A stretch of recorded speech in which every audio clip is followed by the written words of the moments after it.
Hi mathematicians, welcome back. I'm excited to see you today. Are you ready to do some math? I sure am.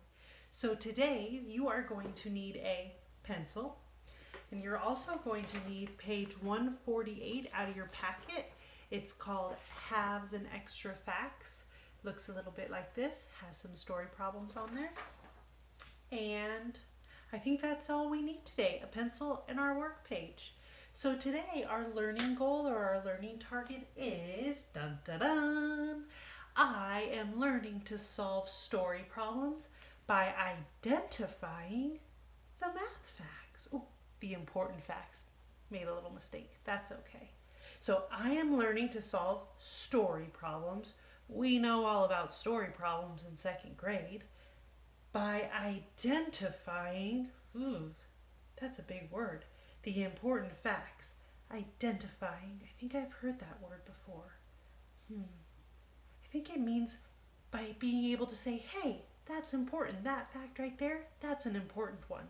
So sometimes in a story problem, they give us facts that we don't need. The author of the problem gives us information that we might not need to solve the actual question.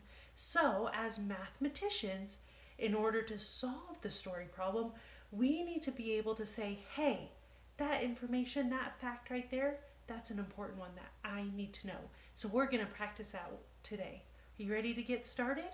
Here we go. All right, here we go. This is the problem we're going to work with today. Cindy has 32 cookies. 10 of the cookies are chocolate chip. She bakes 22 more. How many cookies does she have now? I really like to picture a story problem when I'm trying to solve it. Can you picture that in your mind? I'll read it one more time. Cindy has 32 cookies. 10 of the cookies are chocolate chip. She bakes 22 more. How many cookies does she have now? Well, let's remind ourselves of our learning target today. We're practicing solving story problems by identifying the important facts. The first step is we need to understand the question. How many cookies does she have now? They want me to be thinking about how much she has altogether. So, now that I know what the question is, how many cookies does she have now? I can start to think about what are the important facts? What's the important stuff I need to know in order to solve that problem? Well, Cindy has 32 cookies. That's really important. That's how many cookies she's starting with. I'm going to go ahead and circle that. 32 cookies. Okay. 10 of the cookies are chocolate chip. The question isn't asking me anything about chocolate chip cookies. That's just an interesting fact. I really like chocolate chip cookies. They're delicious, but I don't think that's an important fact.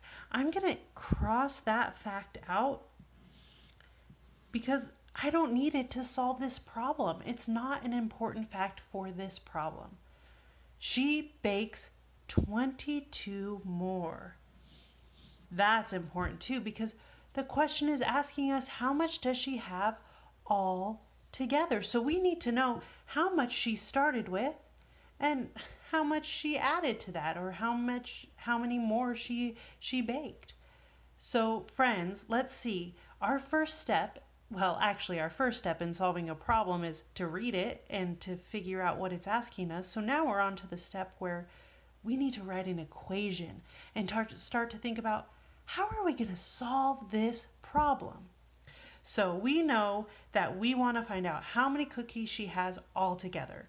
She started with 32.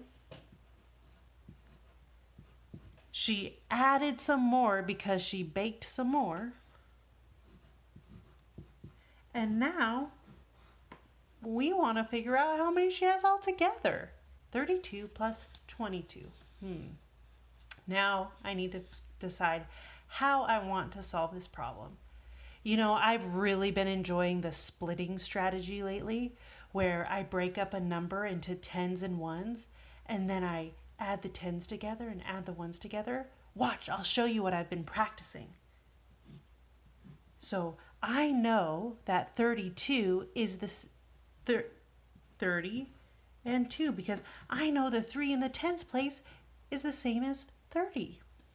And I know that 22 is 20 and 2 because the 2 in the tens place equals 2 tens or 20. So now I've broken that apart. So now I can add my tens together.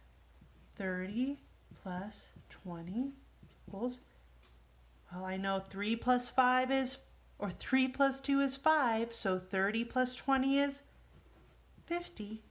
And now I get to add my ones together. 2 plus 2. Hey, that's a doubles fact. I know that. 2 plus 2 is 4. Hey, friends, am I done yet?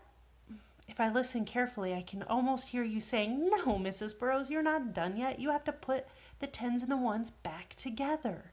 So I have to say 50 plus 4 equals 54. Hey, my friend Cindy has 54 cookies. I wonder if she'll share any with me. All right, friends, let's go ahead and quickly look at our worksheet for today. Remember, you are practicing solving problems and identifying the important facts.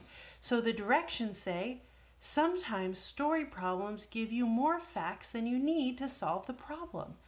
In each problem below, cross out the fact you don't need, then solve the story problem. I think you're ready to get this work started, my friends. Remember, if you have any questions, reach out to your teachers. And if you make a mistake, that's okay. That means you're learning the math. All right, friends, talk to you later.